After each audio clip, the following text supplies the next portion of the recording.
السلام علیکم ورحمۃ اللہ وبرکاتہ۔ کیسے ہیں آپ؟ امید ہے کہ آپ خیر و عافیت سے ہوں گے۔ جہاں بھی ہوں اللہ تعالیٰ آپ کو شاد و آباد رکھے۔ میں محمد ناظم حسین اظہری مدنہ پوری، آپ دیکھ رہے ہیں ناظم کے واقعات، کیونکہ میں دیگر علماء کرام کے ویڈیو آپ کے سامنے لے کے حاضر ہوتا ہوں۔ آئیے آج میں شیر ہندوستان حضرت علامہ مفتی سلمان اظہری صاحب کا بیان آپ کے سامنے لے کے حاضر ہو رہا ہوں۔ مفتی سلمان اظہری نے کتنا زبردست بیان دیا ہے، جو سوشل میڈیا کے تعلق سے آپ دیکھ رہے ہیں کہ اکھلیش یادو اور ڈمپل یادو جو مسجد میں بیٹھ کے میٹنگ کر رہے تھے، تو مولانا رشیدی نے جو ٹپڑی کی تھی اسی کا جواب دیتے ہوئے مفتی سلمان اظہری نے کہا، بات کہنے سے پہلے 100 بار سوچنا چاہیے۔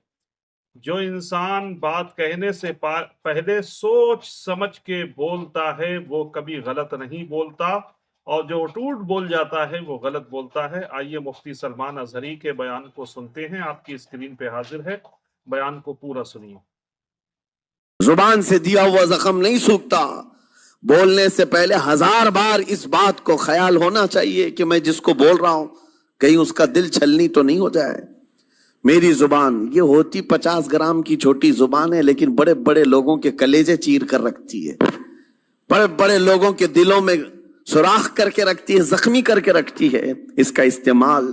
اسی لیے روایت میں ملتا ہے کہ جب انسان صبح کرتا ہے تو سارے اعضاء، ہاتھ پیر آنکھ کان ناک، سارے اعضاء سب سے پہلے زبان سے یہ عرض کرتے ہیں، اس کی پناہ مانگتے ہیں، کہتے ہیں آج تو صحیح سلامت رہے گی تو ہم سب صحیح سلامت رہیں گے، اور اگر تو پھسل گئی تو عذاب ہم پر بھی ہوگا۔ زبان بولتی ہے، مار کسی اور کو پڑتی ہے، کوئی زبان کو مارتا نہیں ہے، گالی زبان دیتی ہے، لیکن مار کبھی پیٹھ پہ پڑتی ہے، سر پہ پڑتی ہے، ہر جگہ پڑتی ہے۔ پکڑ کر کے فرمایا تھا، زبان کو پکڑ کر کے کہا تھا، یہ وہ زبان ہے جو انسان کو جنت میں بھی لے جاتی ہے اور دوزخ میں بھی لے جاتی ہے۔ کلمہ کس سے پڑھتے ہیں آپ؟ لا الہ الا اللہ، زبان ہی سے تو پڑھتے ہیں، اسی کلمے نے آپ کو جنت تک پہنچایا۔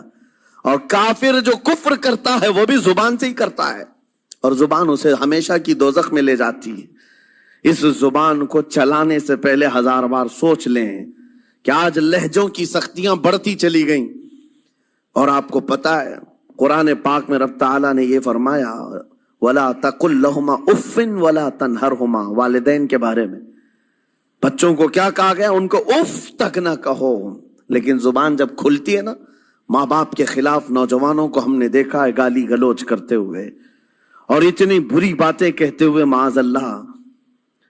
عزیزان گرامی وقار، حضور نے تو یہ فرمایا، جس نے پلٹ کر کے اپنے ماں اور باپ کو سخت لہجے میں بات کیا یا ان کی نافرمانی کی، حضور فرماتے ہیں میرا دل چاہتا ہے کہ اس کے گھر کو آگ لگا دوں، آگ لگا دوں۔ اس لیے اس بات کو ہمیشہ یاد رکھیں، تمہارے لہجے کی سختیاں کسی کو زخمی کر دیں تو آخرت خراب ہو جائے گی، آخرت خراب ہو جائے گی۔ حضرت علقمہ رضی اللہ تعالیٰ عنہ حضور کے صحابی ہیں، حضور صلی اللہ علیہ وسلم کے صحابی ہیں، آخری وقت آ گیا تھا لیکن زبان نہیں کھلتی تھی۔ حضور پاک صلی اللہ علیہ وسلم کے پاس سفارش لائی گئی کہ آپ کے وہ ساتھی ہیں انتقال کر رہے ہیں لیکن زبان پر کلمہ بھی نہیں آتا۔ حضور تشریف لائے، دیکھا، پوچھا گھر میں ان کے کون کون ہے؟ کہا بیوی ہے اور ماں ہے۔ ماں کو بلایا، وہ کہا علقمہ کے بارے میں کیا کہتی ہو، کیسا تھا ہے؟ کہا بہت اچھا، پرہیزگار، عبادت گزار، ساری نیکوکاریاں اس کے اندر ہیں۔ تو پھر حضور نے پوچھا اچھا یہ بہت نیک تھا، تم بھی اس سے راضی ہو کہ نہیں ہو؟ ماں نے کہا میں نہیں راضی ہوں، میں راضی نہیں ہوں۔ کہا کیوں، وجہ کیا ہے؟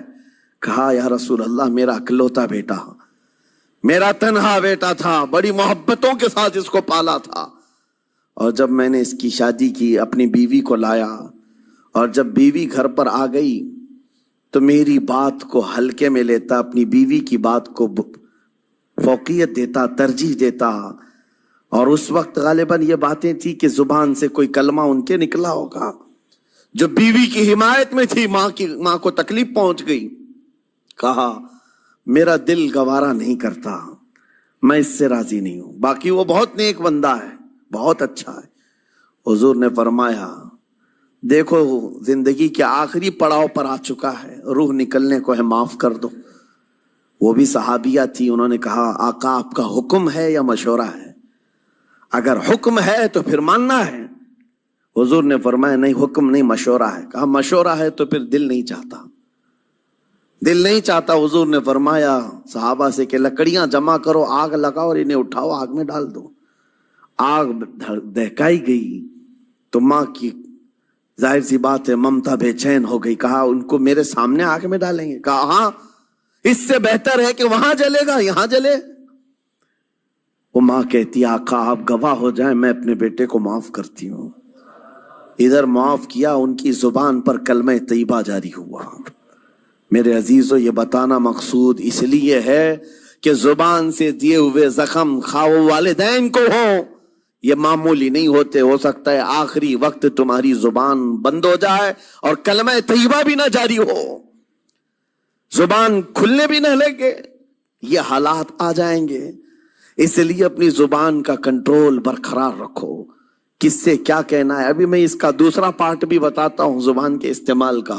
یہ نرمی لہجے کے اندر ہونا بہت ضروری ہے، لیکن کچھ جگہوں پر سختی کی اجازت ہے، لیکن وہ مقامات الگ ہیں۔